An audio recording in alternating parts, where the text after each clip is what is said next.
Hello! Today we're going to be talking about the essay structure for your argument essay. We're going to be building off of what we did in our prior essays because essay structure is not going to be wildly different, but there are a few things to keep in mind that are specific to argumentative writing.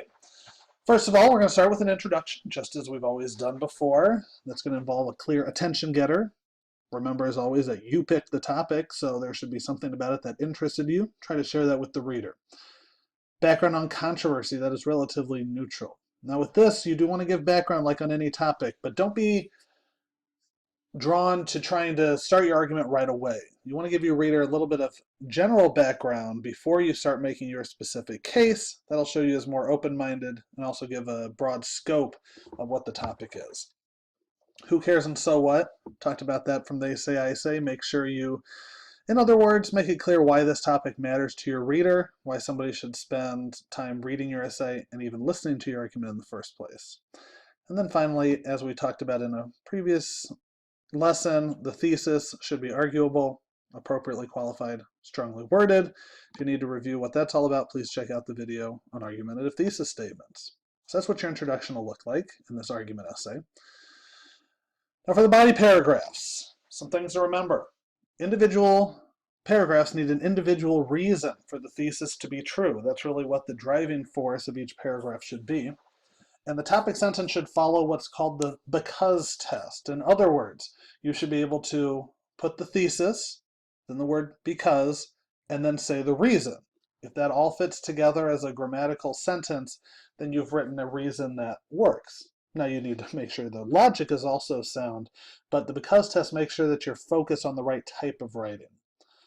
Then you want to use evidence from sources for inductive and deductive reasoning to prove your thesis. And then finally you want to try to have at least one piece of evidence per body paragraph. More is always okay and preferred. Then you have synthesis, but at least one piece of evidence means that every single paragraph is building off of some solid foundation of evidence. Okay? Now, to consider that in more detail, I have this handout that is also available on D2L, but I want to go through it real quickly in this video, of a sample paragraph of argument. Now this is from a former student, so this is somebody just like you responding to this assignment. So she came up with, vaccinations should be given more widely to children in spite of unfounded fears about the dangers of vaccines. So that's the thesis. Now here's one individual body paragraph supporting that. Vaccines help protect people that cannot receive vaccines themselves. Often anti-vaccine voices argue that people should only get vaccines if they feel it necessary.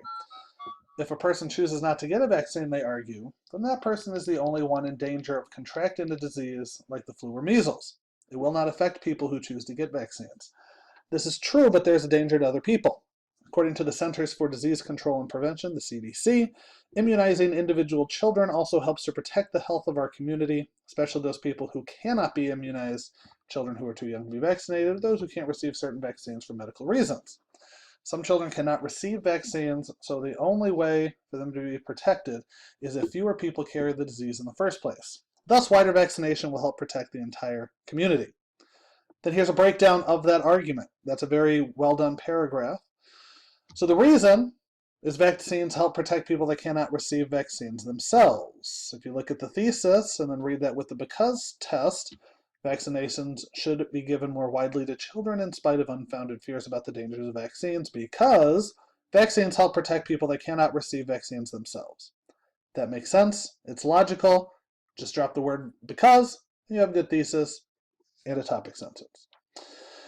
Next, the deductive reasoning. This is how the reasoning is set up within that paragraph. Even though it's not a bulleted list, it's put into a full paragraph with transitions, evidence, all that good stuff. This is really what's at the core of it. This is what's going to make for a good paragraph.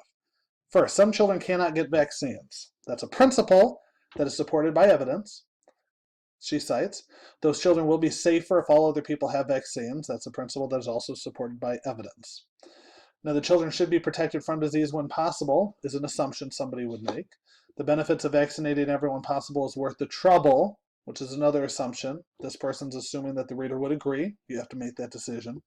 And finally, vaccination should be given more widely to children, which is the logical conclusion, also called the thesis, when we're writing our essay.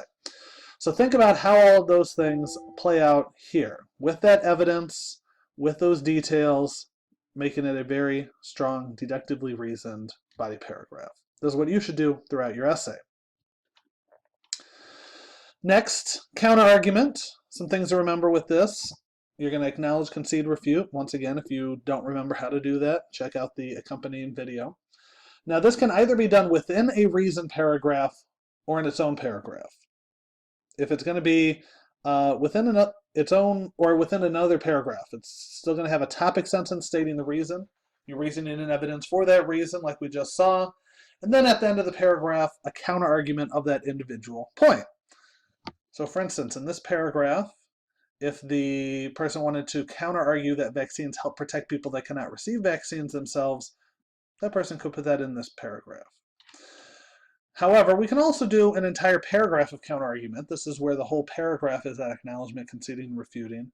This is when you want to respond to a new point that you haven't covered yet, or simply to counter-argue the overall argument. Okay, that's a possibility as well. Then, of course, your essay is going to end with a conclusion, which should be final thoughts, not a summary, implications of what you've just talked about, perhaps even looking ahead to the future. In other words, answering the question, now what? So those are the parts of the essay. Now, the overall structure will look something like this. You're going to have a title. That should not be argument essay, argumentative essay, persuasive essay. Shouldn't be anything generic. Okay? Should be specific to your topic, your paper. So you're going to have your introduction. Then you're going to have body paragraphs related to reasons, then potentially a counter-argument paragraph of its own, and then a conclusion. Remember, there is no set number of reason paragraphs. I put 4 here to remind you that it doesn't have to be 3. It can be fewer, it can be more. Depends on your topic. So that's one choice, though, remember, where counter-argument is its own paragraph. Okay? We can also do it like this, the introduction. Then we have our reason paragraphs where we include the counter-argument within the reason paragraphs. That's also appropriate.